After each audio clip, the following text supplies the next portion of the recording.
Bible essénienne, Évangile de l'archange Michael, Psaume 172. Ne cherche pas à donner une image, sois loyal. Le chemin du feu et du soleil est loyauté. L'homme qui veut cheminer vers la grandeur divine doit être loyal. Tel est le feu, droit et loyal, noble, digne, étincelant. L'humanité d'aujourd'hui manque de loyauté. Les hommes sont de moins en moins loyaux envers leur être véritable et ils n'honorent plus l'être qui se trouve en face d'eux. Le respect véritable s'éteint dans le monde pour être remplacé par un esprit servile et faux. Les hommes ne pensent de plus en plus qu'à servir les intérêts les plus proches du monde de la mort et du néant.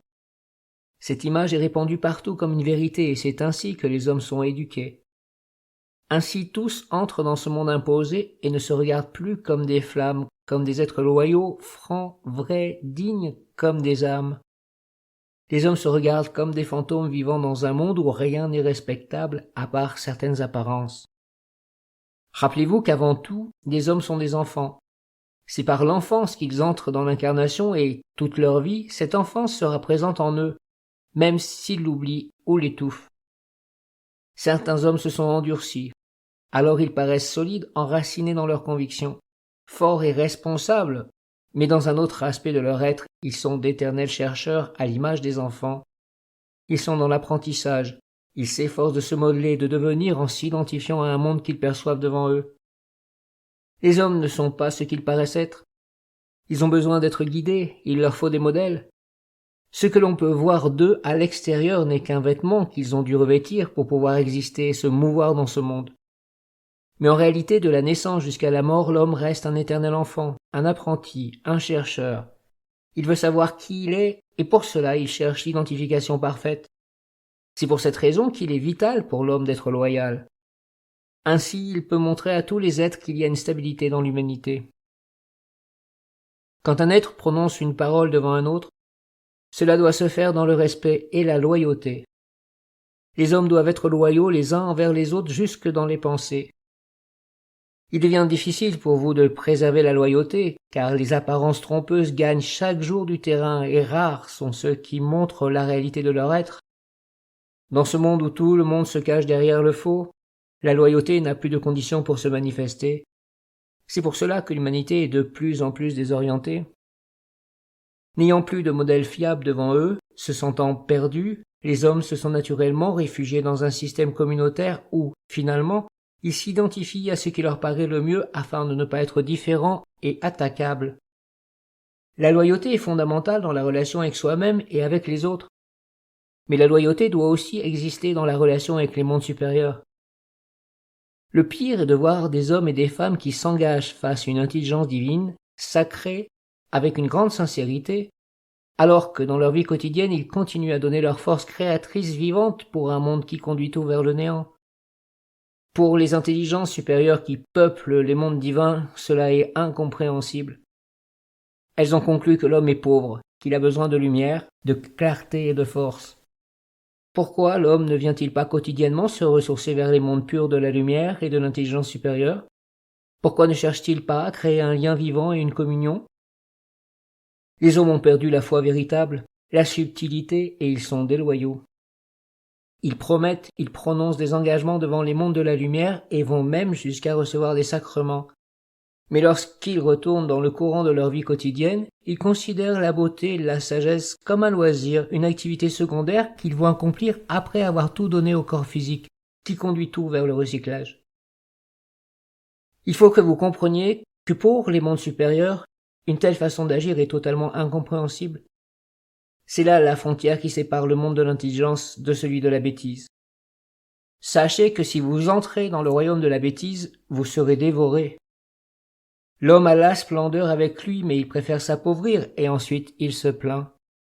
Le feu, le soleil, les étoiles vous disent que vous devez être loyaux envers le monde divin dans la pureté et la vérité.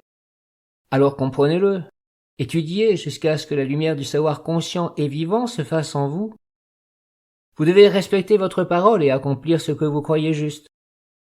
Vous devez être loyaux envers tous vos organes, envers tous les êtres, et avant tout envers le monde divin et son intelligence omniprésente. Mais aujourd'hui l'homme est bien loin de cette sagesse et de ce chemin. Il ne pense qu'à donner le change, qu'à être vivant aux yeux des autres. Il a peur d'être déshonoré, sans valeur, sans attention.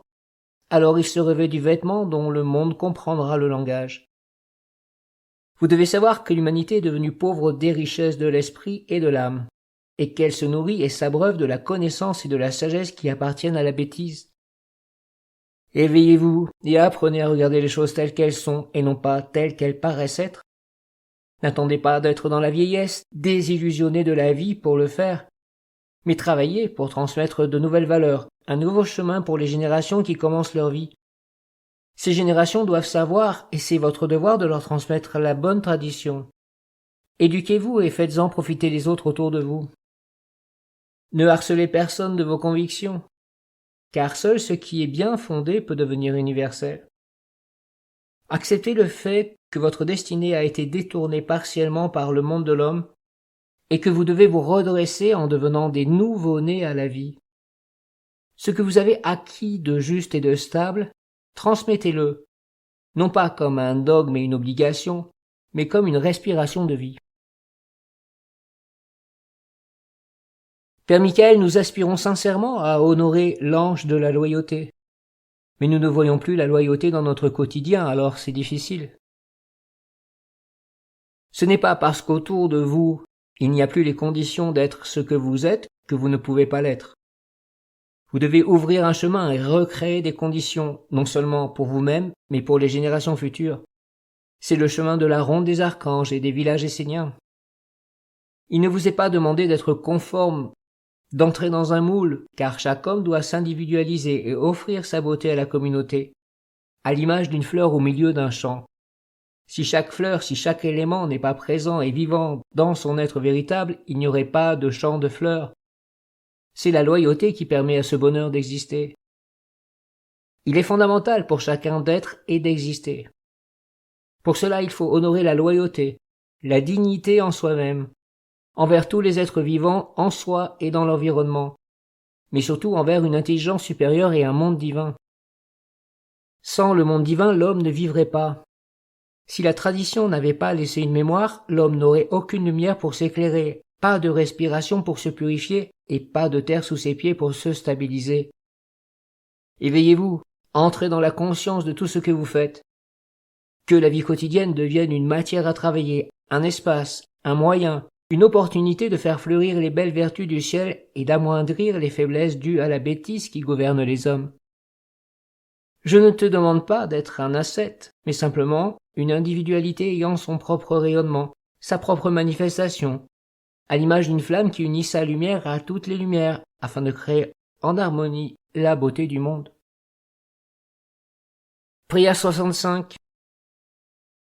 Saint ange de la loyauté, messager du Père des âmes vivantes. À chaque fois que j'allume une flamme pour honorer Dieu et le peuple de la lumière, sois présent et consacre le feu. Que le feu ait une âme, une intelligence, une force qui s'appelle loyauté. Loyal et franc, pur et vrai, tel est l'homme fidèle au Père, à la mère et à la grande famille des dieux. Je veux m'incliner devant l'ange de la loyauté, messager du Père. Je veux être loyal envers la royauté des dieux, envers la sagesse des archanges, envers les vertus des anges, envers les hommes qui étudient et servent dans la pureté le monde divin, envers les animaux, les plantes et les pierres. Que les dieux soient honorés en chaque manifestation de la vie et à travers les dieux, que soit reconnue l'intelligence du Père et de la Mère et leur unité. Je graverai sur la pierre les paroles des dieux, et je marcherai sur la terre avec respect et conscience pour transmettre aux générations futures la tradition sainte des enfants de la lumière. Je veux passer en ce monde en étant loyal et fidèle. La loyauté dans mes oreilles, dans mes yeux, dans mon souffle, dans ma parole, dans mon cœur, dans mes mains, dans mes pieds et dans ma semence. Je suis un enfant de la lumière, un essénien, et je veux vivre avec mes parents et ma famille dans la loyauté, le respect et la pureté. Je me détourne sans jugement de ce qui est faux et conduit à la bêtise. Je veux vivre en demeurant loyal envers la lumière d'intelligence qui fait apparaître la beauté dans tous les mondes. Ange de la loyauté, par le feu de Michael, par la ronde des archanges, protège-moi afin que je demeure fidèle et vrai, car je ne suis pas venu en ce monde pour prendre, mais pour donner et faire apparaître en toute chose la beauté du monde divin. Amin.